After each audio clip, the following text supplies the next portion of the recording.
Bagaimana apabila nilai dalam rankingan ini lebih besar? Apakah yang diutamakan yang induk terlebih dahulu atau walaupun nilainya lebih rendah? Mohon dijawab Pak Harmen, izin.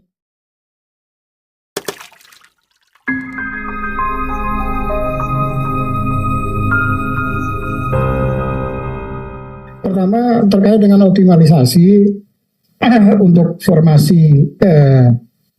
optimalisasi formasi, pada dasarnya seluruh penentuan kelulusan dari seleksi calon aparatur sipil negara itu basisnya itu adalah regulasi.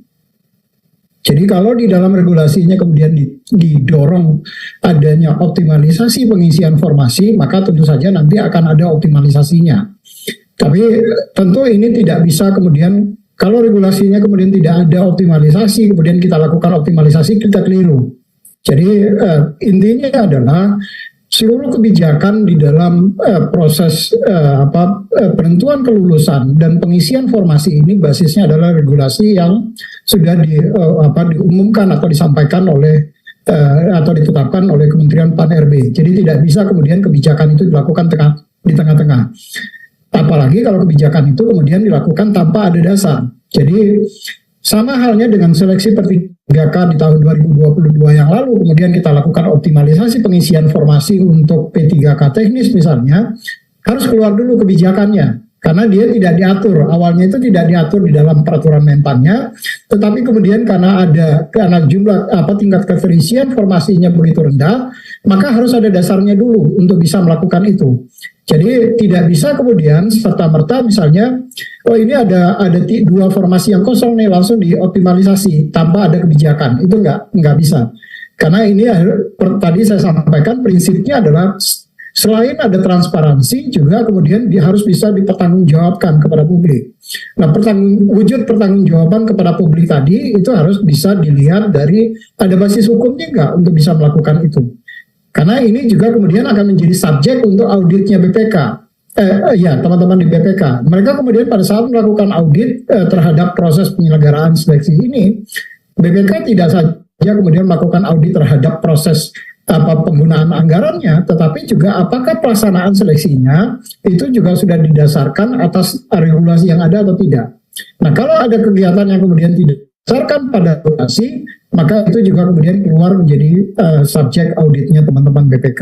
Jadi itu Mbak Dila, bahwa pengisian optimalisasi tadi itu harus didasarkan pada regulasinya. Jadi kalau tidak bisa kemudian serta-merta dilakukan optimalisasi, itu kira-kira. Bagaimana apabila nilai dalam rankingan ini lebih besar? Apakah yang diutamakan yang induk terlebih dahulu atau walaupun nilainya lebih rendah? Mohon dijawab Pak Harmen, izin. Maksudnya gimana ya? Nilainya lebih besar maksudnya? Apabila nilai dalam rankingan ini lebih besar, apakah yang diutamakan ini yang induk dulu Pak, walaupun nilainya lebih rendah? Oh, ini pasti untuk P3K guru ya? Iya, betul Pak. Jadi P3K guru itu sudah skema penentuan kelulusannya kan juga sudah diatur di dalam keputusan Menteri PAN terkait dengan penentuan P3K guru. Ada pembagian formasi yang untuk P3K baik itu untuk umum ataupun untuk khusus. Yang pengisian formasi untuk yang P3K khusus untuk guru itu didasar atau di flagging berdasarkan data yang ada di dalam database-nya Dapodik. Nah, flaggingnya ini tidak saja nanti berguna pada saat di dalam penentuan kelulusan, tetapi juga pada saat pendaftaran. Jadi misalnya siapa yang boleh mendaftar di sekolah A misalnya, itu sudah diatur dari awal di dalam database-nya Dapodik. Berbeda dengan untuk P3K teknis dan P3K kesehatan. P3K teknis dan P3K kesehatan, penentuan formasinya tidak dilakukan flagging.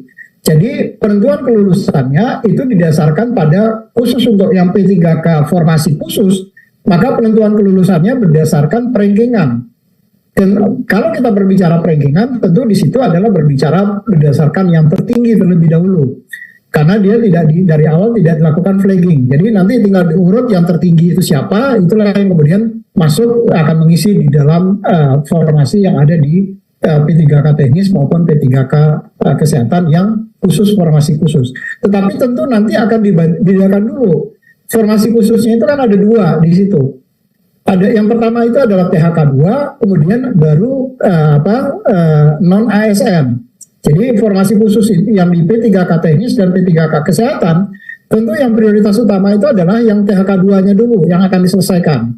Karena diurutkan berdasarkan yang THK 2, kemudian baru diurutkan berdasarkan yang yang non ASN yang mereka terdaftar di dalam tenaga non ASN, dilakukan berdasarkan perankingan di situ. Jadi karena pembagian formasi khusus itu basisnya adalah data mereka yang terdaftar di dalam THK 2 yang ada di BKN, ataupun yang mereka terdaftar di dalam database non ASN yang ada di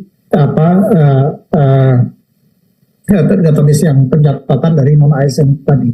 Jadi penentuan kelulusannya tentu berdasarkan itu nanti Mbak Dila. Terima kasih.